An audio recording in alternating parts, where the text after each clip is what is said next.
নমস্কাৰ পুনৰবাৰ সেউজপ্ৰেমী বন্ধু বান্ধৱীসকলক নতুন এটা ভিডিঅ'লৈ কালাডিয়ামেৰে স্বাগতম জনাইছোঁ। যিহেতু আপোনালোকৰ বহু লোকে মোক কালাডিয়াম বৰ্তমানেও কি এভেইলেবল আছে সুধি থকাৰ কাৰণে ভিডিঅ'টো মই কালাডিয়ামেৰে আৰম্ভ কৰিছোঁ। যিহেতু আগতে মই এইখিনি কালাডিয়াম দেখুৱাইছোঁ, আজি মই কেইটামান কালাডিয়াম দেখুৱাইছোঁ। এইখিনি আপোনালোকে বৰ্তমান এভেইলেবল পাব। খুব ধুনীয়া হৈছে, ইয়াৰ ৰংবিলাক খুব সুন্দৰকৈ ওলাই পৰিছে। এতিয়া যিহেতু কালাডিয়ামৰ সময়, ৰঙীন পাতবিলাকৰ সময়, হিলো বিউটি কালাডিয়ামো এভেইলেবল আছে। তাৰ লগতে অন্যান্য বহুখিনি প্ৰজাতি বিক্ৰীৰ কাৰণে এভেইলেবল হৈ আছে, ল'ব পাৰিব। এইটো হৈছে মিকি মাউচ কালাডিয়াম। বহুতৰে এবছৰ কমপ্লেইন আছিল, বহু লোকৰে আচলতে কেতিয়াবা হয়, কোনোবাটো বছৰত ভেৰিগেশ্যনটো কম হয়, কিন্তু মোৰ বিক্ৰীৰ কাৰণে থকা মিকি মাউচ কালাডিয়ামত দেখিছেনে ভেৰিগেশ্যন এতিয়া কিমান সুন্দৰকৈ স্পষ্টকৈ জিলিকি উঠিছে। গতিকে মিকি মাউচ কালাডিয়ামো এভেইলেবল আছে, ৰেড কালাডিয়াম এভেইলেবল আছে।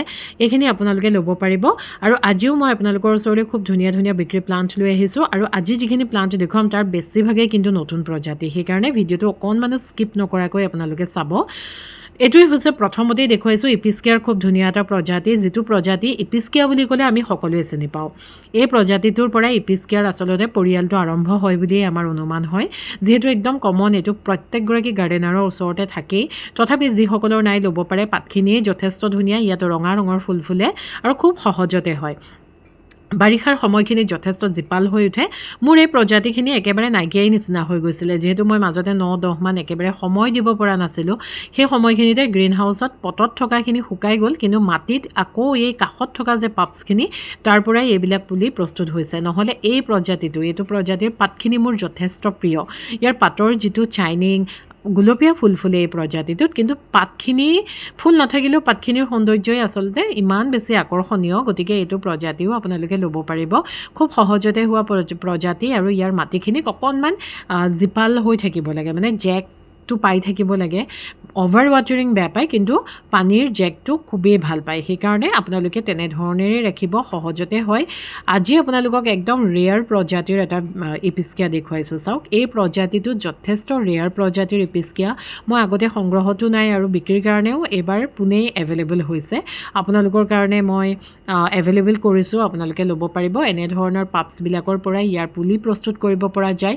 খুব সুন্দৰ এটা প্ৰজাতি, আৰু ইয়াৰ ৰংটো যিমানে ই পুৰঠ হয় সিমানে উজ্জ্বল হৈ উঠে। দেখিছেনে ইয়াৰ ৰংটো কিমান বেছি আকৰ্ষণীয়, সঁচাকৈ খুবেই মৰম লগা।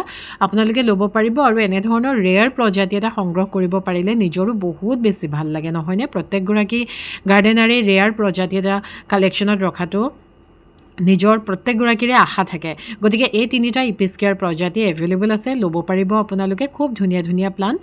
তাৰপাছতে বিগনিয়াৰ কথা বহু লোকে সুধি আছে। বিগনিয়াৰ আচলতে যিখিনি একদম ডাঙৰ ডাঙৰ প্লাণ্টৰ ষ্টক আছিল, সেইখিনি মোৰ ইতিমধ্যে শেষ হোৱাৰ নিচিনাই হৈছে। এনেধৰণৰ ৰেয়াৰ প্ৰজাতি কিছুমান এভেইলেবল আছে। এইটো এটা খুব ধুনীয়া ৰেয়াৰ প্ৰজাতিৰ বিগনিয়া হয়।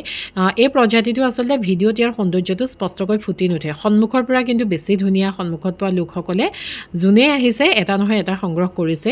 নতুনকৈ ওলোৱা পাতটো খুব ধুনীয়া কোমল ৰঙৰ হয়, আৰু ইয়াৰ যিটো পুৰঠ পাত, সেই পাতটোৰ ৰংটো কিন্তু সেউজীয়া নহয়, অকণমান ডাৰ্ক ক'লা নিচিনা। ফুলো ফুলি আছে, 2টা পুলি আছে পটটোত, দেখিছে আপোনালোকে, ল'ব পাৰিব। তাৰ পাছতে এইটো খুব ধুনীয়া এটা বিগনিয়াৰ আনকমন প্ৰজাতি। এই প্ৰজাতিটো একদম নোহোৱা নিচিনা হৈ গৈছিল, জানেনে? তাৰপিছতে মই কি কৰিলোঁ, গ্ৰীণ হাউচৰ চাঙৰ তলত অকণমান মাটিৰ পৰা ওপৰত ৰাখিলোঁ, আৰু সেই ঠাণ্ডা পৰিৱেশ এটা পোৱাৰ লগে লগে এইখিনি পাত নতুনকৈ ওলাইছে। গতিকে বিগনিয়া প্ৰতিপালন ইমান বেছিনো কঠিন নহয় আমি যিমান কঠিন বুলি ভাবোঁ। খুব ধুনীয়া ৰয়েল চিলভাৰ হয়তো ইয়াৰ নামটো। এইটো এটা খুব ধুনীয়া ইউনিক প্ৰজাতি। বাকী বিগনিয়াখিনিৰ লগত ইয়াৰ ৰংটো একেবাৰে নিমিলে। ৰঙীন বিগনিয়াৰ মাজত এনেধৰণৰ প্লাণ্ট এটা যদি ৰাখি থওঁ বৰ ধুনীয়া লাগে। এই প্লাণ্টটো এভেইলেবল আছে। ৰংখিনি চাওক ইমান ধুনীয়া স্পষ্ট, জিলিকনিও আছে, ল'ব পাৰিব। তাৰ পাছতে এই বিগনিয়াটো মাজতে মই আপোনালোকক দেখুৱাইছিলোঁ, আৰু মই কৈছিলোঁ যে বিগনিয়াৰ বক্সটোত একদম মিক্স ভেৰাইটি আহে। গতিকে কোনোবাটো এটা, কোনোবাটো 2টা প্ৰজাতি, আৰু বিশেষকৈ এনেধৰণৰ ইউনিক যিখিনি প্ৰজাতি সেইখিনি খুব কমকৈ এণ্টিটিত আহে। সেইকাৰণে এই প্লাণ্টটো শেষ হৈ গৈছিলে। এতিয়াও মাত্ৰ এটা প্লাণ্টহে এভেইলেবল হৈছে। এই প্লাণ্টটোৱে এভেইলেবল হৈছে। মোক বহু লোকে এই প্লাণ্টটোৰ কথা সুধি আছিল, কিন্তু মাত্ৰ এগৰাকীয়েহে ল'ব পাৰিব। আপোনালোকে যিমান পাৰে সোনকালে, যদি ল'বলৈ ইচ্ছা আছে, যোগাযোগ কৰিব। কাৰ্লি বিগনিয়া বাকী বিগনিয়াসমূহতকৈ পাতৰ ষ্ট্ৰাকচাৰটো সম্পূৰ্ণ বেলেগ, ল'ব পাৰিব আপোনালোকে। তাৰ পাছতেই নতুনকৈ সংযোজন হৈছে বিক্ৰী বিগনিয়াৰ ক্ষেত্ৰত এই প্ৰজাতিটো। এইটো প্ৰজাতি যে ইমান বেছি ধুনীয়া, ইয়াৰ পাতটো দেখিছেনে? মানে এই প্ৰজাতিটো পাতখিনিতো ধুনীয়াই ইয়াৰ আকাৰটো যথেষ্ট ধুনীয়া বহুত বেছি ডাঙৰ এটা প্লাণ্ট আৰু এইটো এটা ইউনিক প্ৰজাতি হয় আপোনালোকে পাতৰ যিটো ভেৰিগেশ্যন দেখিয়েই হয়তো গম পাইছে খুব ধুনীয়া মোৰ হাতখনতকৈও ডাঙৰ মানে এই পাতখিলা গতিকে এই প্ৰজাতিটো চাওকচোন কিমান বেছি মৰম লগা হাতখন মই দি দিছোঁ সেইকাৰণে আপোনালোকেও অনুমান কৰিব পাৰিব কিমান ডাঙৰ হয় গতিকে এই প্লাণ্টটোৰো কিন্তু এক পিছেই আহিছে বক্সত গতিকে আপোনালোকে সকলোৱে ল'বলৈ বিচাৰে ল'ব পাৰিব খুব ধুনীয়া পুৰত আকাৰৰ এটা প্লাণ্ট খুব ধুনীয়া ভেৰিগেশ্যনৰ সৈতে যথেষ্ট ধুনীয়া আকাৰত আপোনালোকে ল'ব পাৰিব বিগনিয়াৰ এই প্ৰজাতিটো তাৰ পাছতে অলপ দিন আগতে এটা ভিডিঅ'ত মই মিকি মাউচ এল'কেচিয়া দেখুৱাইছিলোঁ যিহেতু এই প্লাণ্টটো অকণমান পাবলৈ অসুবিধা সেইকাৰণে যোৱা বছৰৰ পৰা মোক কৈ থকা এগৰাকী বাইদেউক মই আনি দিছিলোঁ তাৰ লগতে আৰু কেইটামান এভেইলেবল হৈছিলে সেইকেইটা বিক্ৰী হৈ গ'ল তাৰপাছত বহু লোকে বিচাৰি থকাৰ কাৰণে মই আকৌ আনিলোঁ এতিয়াও বাকী গোটেইকেইটা বুকিং হৈ গৈছে মাত্ৰ এই প্লাণ্টটোৱেই এভেইলেবল আছে মিকি মাউচ এল'কেচিয়া ইয়াৰ পাতৰ যিটো সৌন্দৰ্য আপোনালোকে দেখিছে কিয় মিকি মাউচ এল'কেচিয়া বুলি কোৱা হয় পাতৰ ষ্ট্ৰাকচাৰটো দেখিয়ে আপোনালোকে হয়তো অনুমান কৰিব পাৰিছে খুব ধুনীয়া পুৰত আকাৰৰ প্লাণ্ট আছে বিক্ৰীৰ কাৰণে এক পিছেই আছে মাত্ৰ আপোনালোকে এগৰাকীয়ে ল'ব পাৰিব যোগাযোগ কৰিব তাৰ পাছতেই আপোনালোকক দেখুৱাবলৈ বিচাৰিছোঁ এইটো কিন্তু মনষ্টেৰা এডানচনিয়াইটো নহয় আপোনালোক বহু লোকে মোৰ পৰা আগতে সংগ্ৰহ কৰি থৈছে নতুনকৈ যিসকল সংযোজিত হৈছে তেখেতসকলৰ কাৰণে দেখুৱাইছোঁ বা আপোনালোকে যদি ল'ম বুলি ভাবিছে ল'ব পাৰিব এইটো হৈছে মনষ্টেৰাৰ এটা খুব ধুনীয়া প্ৰজাতি যিটো প্ৰজাতিৰ নাম হৈছে মনষ্টেৰা এস্কেলিউটো এইটো মনষ্টেৰা এস্কেলিউটো মানে যথেষ্ট ডাঙৰ আকাৰৰ পাতখিনি হয় আৰু সেইটোৱেই তাৰ সৌন্দৰ্য ফুটাখিনি দেখিছেই আপোনালোকে কিমান স্পষ্ট ইয়াতকৈ বহু গুণে ডাঙৰ হয় পাতখিনি এইটো যিহেতু মোৰ কাটিং প্লাণ্ট হয় সেইটো কাৰণে পাতৰ আকাৰটো অকণমান সৰুৱেই হৈ আছে কিন্তু যেতিয়া ই পুৰত হৈ যায় বহুত ধুনীয়া হয় মনষ্টেৰা এস্কেলিউটো আপোনালোকে ল'ব পাৰিব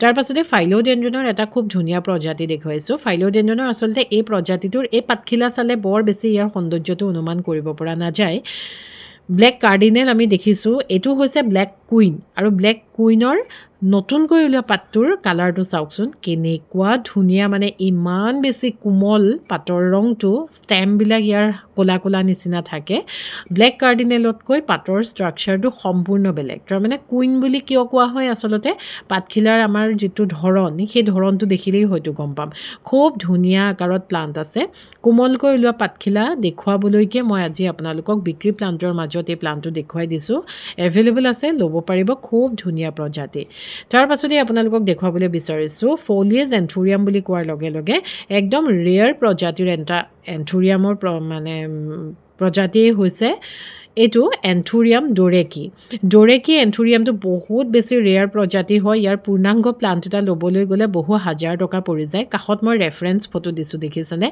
একদম এই প্ৰজাতিটোৰ পুলিয়ে এভেইলেবল হৈছে আৰু খুব কম মূল্যত আপোনালোকে ল'ব পাৰিব কাৰণ ইয়াৰ পূৰ্ণাংগ পুলিটোত যিহেতু পুলিত মানে পূৰ্ণাংগ প্লাণ্টটোত আৰু যথেষ্ট হাজাৰ টকা হৈ যায় যিটো নেকি মই ল'বলৈ সাহস কৰিব পৰা নাছিলোঁ কিন্তু এতিয়া বিক্ৰীৰ কাৰণেও এভেইলেবল হৈছে নিজৰ কাৰণেও ৰাখিছোঁ এন্থুৰিয়াম ডোৰেকিৰ খুব ধুনীয়া প্লাণ্ট এভেইলেবল হৈছে প্লাণ্টখিনি অকণমান সৰু আকাৰৰ কিন্তু খুব ধুনীয়া পুৰত আকাৰৰ পুলি আপোনালোকে ল'ব পাৰিব তাৰ পাছতেই দেখুৱাবলৈ বিচাৰিছোঁ এই ফাৰ্ণটো মই আজিৰ পৰা 2 বছৰৰ আগতে বিক্ৰী কৰিছিলোঁ খুব ধুনীয়া সঁহাৰি আছিলে আপোনালোকৰ তেতিয়াতকৈ এতিয়া দামটো অকণমান কমত আহিছে এস্প্লেনিয়াম এইটো হৈছে এস্প্লেনিয়াম ফাৰ্ণ বাৰ্ডনেছ ফাৰ্ণৰ পৰিয়ালৰে হয় গোলকৈ খুব ধুনীয়া হৈ থাকে কিন্তু ইয়াৰ পাতৰ যিটো গঠন সেই গঠনটো খুব ধুনীয়া পাতৰ কাষটো কটা ধৰণৰ হয় খুব ধুনীয়া লাগে দেখিবলৈ আৰু ই যিমানে ডাঙৰ হয় যিমানে পুৰত হয় ইয়াৰ সৌন্দৰ্যটো যে সাংঘাতিক ধুনীয়া হৈ পৰে চাবলগীয়া হয়